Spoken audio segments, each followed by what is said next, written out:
মানবিকের হয়েছে 8,000 আর কমার্সের হয়েছে 4,500। তাইলে একটু হিসাবটা দিয়ে দিই।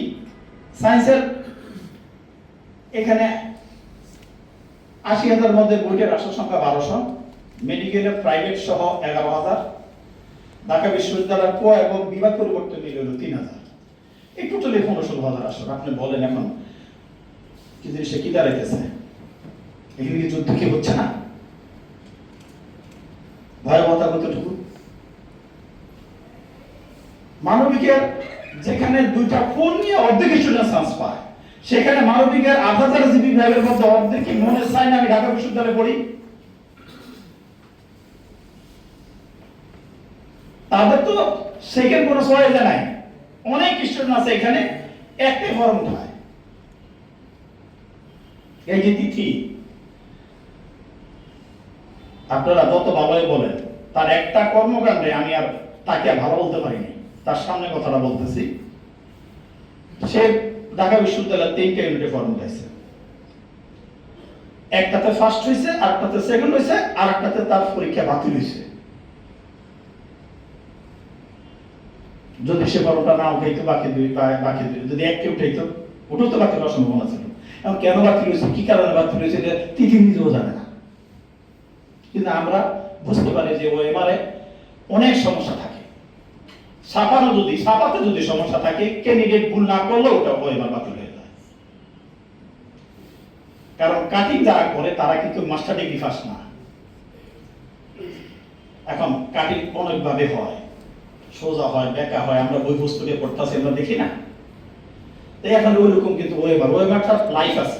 লাইফ যদি না থাকে তাহলে এটা ওএমআর বেশি নীতি কিভাবে দেখে? এটা যা টাকা বুঝতে কিন্তু খাতা দেখানো সম্ভব না।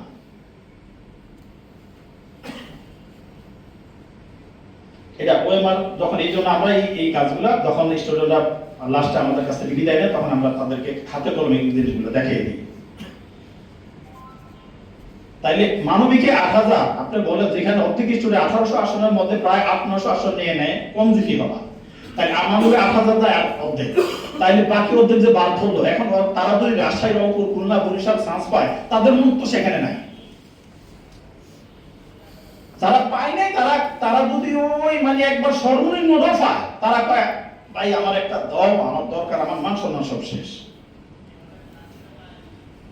বাবা মারা গত 12 বছর তোমাকে লেখাপড়া করাইছে একটা কারণে, তুমি টুসু শিখে যাবা। কিন্তু তোমার সাথে কত বন্ধু বান্ধব লেখাপড়া করতেছে একটু দেখো তো। রিক্সাওয়ালা ছেলে মেয়েরাও কিন্তু ইন্টার পর্যন্ত অনায়াসে আসতে পারে। একজন প্রধান শিক্ষক অথবা প্রিন্সিপাল যদি শুনে যে সে রিক্সাওয়ালা সন্তান, অনায়াসে তাকে সুযোগ দিয়ে দেয়। কিন্তু উচ্চ শিক্ষাতে যেতে হলে যেহেতু একটা ভর্তি যুদ্ধ দেখতে হয়, তারা যদি খারাপ হয়ে যায় তারা কিন্তু এখানে থেকে যাচ্ছে। তাইলে 11 লাখ পাস করলো, বাকি সবই তো থেকে যাচ্ছে। এখন তুমি পাবলিকে যাইতে পারলা না, 1 লাখের মধ্যে তুমি ঢুকতে পারলা না। এখন কি দাঁড়াইতেছে? তোমার সাথে কার সাথে সম্পর্ক, কার সাথে চলাফেরা? ওই রিক্সাওয়ালা ছেলে মেয়েদের সাথে তোমার বন্ধুত্ব চলতেছে। তাদের বাসায় তুমি যাবে, তারা তোমার বাসায় তারা আসবে। এগুলো এখন চিন্তা করো, পরে চিন্তা করে লাভ নাই। অনেক বাবা মা সন্তানকে বলে, বাবা বুঝবি, মরে গেলে বুঝবি। এই কথাটা কি শুধু এখনই চলতেছে? একটা শুরু থেকে এখন পর্যন্ত সব বাবা মা এই কথাগুলা বলে যায়, কিন্তু যে বলে সে নিজেও করে নাই যখন সে তার অবস্থানে ছিল। আমিও ছিলাম না। যখন বুঝে তখন আর সময় থাকে না, পৃথিবীটা চলে এইভাবে। এই যে মসজিদের আমাদের একজন ছেলে এবার ফার্স্ট হয়েছে, সে কালকে আসছিল। আমি তাকে জিজ্ঞাসা করলাম তুমি কিভাবে, এখন সে নরসিংদী শাখায় ক্লাস করছে আমাদের, কিভাবে তুমি সম্ভব? ওর একজন ভাই ছিল, বড় ভাই ছিল, সে ইউনিভার্সিটি কোচিং করে চান্স পায় নাই। আমি বড় ভাইয়ের কথা শুনে আশ্চর্য হয়ে গেছি। সে 30 বছরের কোশ্চেনটা বড় ভাইয়ের সে যখন ক্লাস 10-এ পড়ে ওইখান থেকে শুরু করছে। 30 বছরের কোশ্চেনটা তাকে আয়ত্ত করে পুরাপুরি যেখান থেকে ধরো সেখান দিয়ে পারছে। এরকম বড় ভাই বড় বড় কোন ঘরে আছে? আর বড় ভাই থাকলে কি আমরা বার্তা দেই? শ্বাস পাইলে তো মনে করেন একটু ভয় পাই, আর শ্বাস না পেলে নিজে শ্বাস পায় না, আমার এত কথা অপমান অবদস্ত করে ছেড়ে দিই। বা আমার বিচার কথা কথা জান শেষ। এই যখন তুমি এই খোটাটা দাও, এই তোমার বড় ভাই বড় বোন আল্লাহর কাছে ফরিয়াদ দাও, আল্লাহ আমি ওর ভালোর জন্য করছিলাম, ওই আমার এই অন্যায় অপরাধ করতে আমার এই অপরাধটা দিল, আল্লাহ তুই আমার যা করছিস তা করে দিস। এই ঘরের মধ্যে দেখেন, ঘরের মধ্যেও কিন্তু দেখেন এবার দশক আছে। এই জন্য খবরদার, বড় ভাই বড় বোন এমনি আতঙ্কে আছে, কোন সময় তুমি কাজটা করে পারো, যদি তোমার বড় ভাই ভালো জায়গায় জানা যেতে পারে। এটা একটা শক্তি, এই শক্তিটা ধ্বংস করে না। কমার্সের 4000 আসন, দেখো কমার্সের জিপি ভাইবার সংখ্যা কিন্তু 15 রকম, অথচ এখানে আসন সংখ্যা 900। নটরডাম বিকন্যাস হোলি ক্রস, এখানে এই Notre Dame Holy Cross Commerce College City College এই 4 জায়গা থেকে 400, আর সারা বাংলাদেশ থেকে বাকি 500, হিসাব শেষ। আর ঢাকা শহরে গিয়ে আর কলেজগুলোর সংখ্যাটা কত? 1 জন 2 জন 3 জন 4 জন 10 জন। এই জন্য আমি সবসময় একটা কথা বলি যে সারা বাংলাদেশে 8000 কলেজ আছে, 8000 কলেজে 8000 ফার্স্ট আছে। যেগুলো আসন কি আছে বৈদ্য মেডিকেল বিশ্ববিদ্যালয়, সেকেন্ড নাই, থার্ড নাই, ফোর্থ নাই, তারপরে কিনা তারা চান্স পাচ্ছে না। আমার ছেলে নটরডাম কলেজে পড়ছে, তার ওরিয়েন্টেশনে গেলাম, নটরডাম ওরিয়েন্টেশনে একটা ফ্রেন্ডের করে 10,000 মানে বাবা মা সব করতে পারে। তারপরে তার বক্তব্য দিতেছে এইভাবে, আমার কলেজ থেকে গত বছর 310 জন স্টুডেন্ট বইটা চান্স পেয়েছে, সবাই হাততালি দিচ্ছে, আমি হাততালি দেইনি।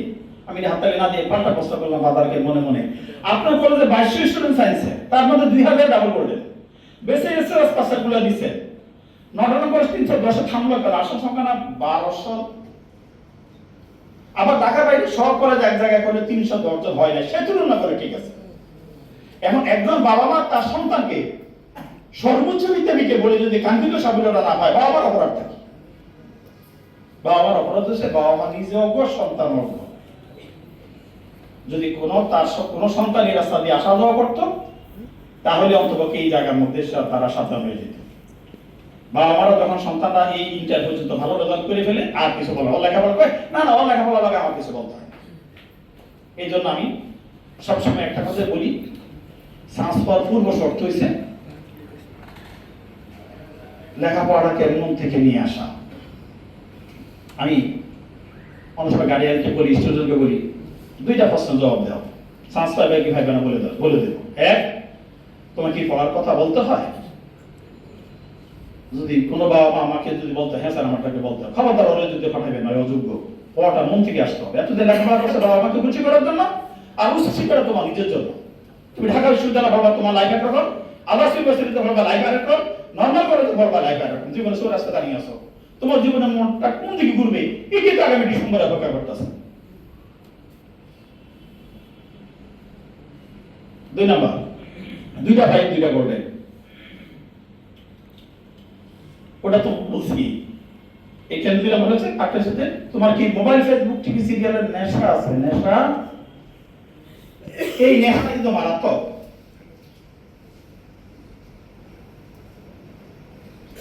এখন থাকতে পারে নেশাটা, যদি থেকেও থাকে আজকে থেকে তুমি যদি মানে অন্তকে জিনিসটা স্টপ করো। শুধু মোবাইল নয়, মোবাইল, ফেসবুক, টিভি সিরিয়াল, এখন রেডিও, কম্পিউটার, ভিডিও গেম, আড্ডাবাজি, দাওয়া, সময়ের উপর খেলাধুলা 100% বন্ধ রাখবে, থাকতে হবে 1% না। এখানে যদি তোমার একটা চলে 1 নম্বর কম পাইবা, 2টা চলে 2 নম্বর কম পাইবা, 3টা চলে 3 নম্বর কম পাইবা, আর যদি সবগুলো বড় করে চলে তুমি একজন ডায়াবেটিস রোগী, তোমার কোনো ওষুধ নেই। ডাক্তারের কাছে গেলে ডাক্তার না খায় মারো না, আমি ওষুধ দেবো না। মোবাইল ব্যবহার করলে মানুষ খারাপ হয়ে যাবে, নষ্ট হয়ে যাবে, সময় নষ্ট করে। বা আমার সাথে কথা বলতেছে কে কি বলার আছে, আপন ভাই বোনের সাথে কথা বলতেছে কে কি বলার আছে, বন্ধু বান্ধব যখন আপন ভাই বোনের যেটা কোনো তো সমস্যা। একটা মোবাইলে প্রতিদিন 10টা ফোন আসে, 9টা ফোনে ভালো, একটা ফোন আমাকে বাড়ি বলছে আমার লাগ ধ্বংস করে দিছে, আর কিছু কিছুই বলো। এটাকে নিয়ন্ত্রণ করো। হ্যাঁ, মোবাইলে আমাদের লাগে, যদি লেগে থাকে মোবাইলটা কিন্তু তোমার নিয়ন্ত্রণে রাখো না, এটা বাবা আমার নিয়ন্ত্রণে দিয়ে দাও। এই যে ছেলেটা ফার্স্ট হচ্ছে নরসিংদী, এখন পর্যন্ত মোবাইলটা তার ফোনটা দিলে তার ভাই ধরে, কি তোমরা কি এখান থেকে শিক্ষা নিবা না? তুমি যদি শাস্ত্র নাও পাও, এই মোবাইলটা দেওয়ার কারণে তোমার বাবা আমার শাস্ত্র না ছিল তোমাকে কিছু বলবে না। আমি দেখছি তোর লেখাপড়া রে বাবা, আমার ভাইকে রাখে নাই, তুমি চেষ্টা করছো, অভিনয় করে হলে তো তোমাকে করতে হবে, কারণ এটা কম্পিটিশন। এখন কাজ নিয়োগ করছো তুমি বাংলাদেশের সবুজ বুঝতে পড়া কাজ করবে না একটু না তুমি। আমি যদি বলি কে কি ব্যস্ত যেতে চাও, সবাই ব্যস্ত, আমিও যেতে চাই। আমি যদি বলি আজকে বাজানো সরস্বতী কয় না, তো ব্যস্ততার ভুল শর্ত কি? নামাজ বোঝা, হজ, জাকাত, সত্য কথা বলা, সত্য কথা চলা, এর মধ্যে যদি একটা যদি ব্যতিক্রম হয়ে যায়, যাওয়া যাবে? আর অবশ্য আমরা আমাদের সমাজে কি দেখি, শুক্রবারে জায়গা পাই না, আর ফজর নামাজের সময় 2 কাতার। আমরা মুসলমান, আমরা ব্যস্ত যাইতেছি, তাও কি 2 কাতারে কারা থাকে? সবগুলা মানুষের চলে শুরু করে বয়স 50-এর উপরে বয়স। এগুলা বলার অর্থ হয়েছে যে অন্ততপক্ষে তোমরা এখান থেকে একটু ইয়াতে লেখাপড়া করবা তুমি, কিন্তু একটু ব্যতিক্রম দেবে ভালো, সবাই গতাগত ফলো হবে না। আমাদের দেখো, আমাদের সমাজে এই যে আমরা এই যে এখন মোবাইলে কিন্তু আমাদের লেখাপড়া হচ্ছে, এখন যে অনলাইনে ক্লাস হয়, এখন তুমি তোমার বাবা মা বললে আমার মোবাইলটা দিয়ে দাও, আমার অনলাইন ক্লাস আছে।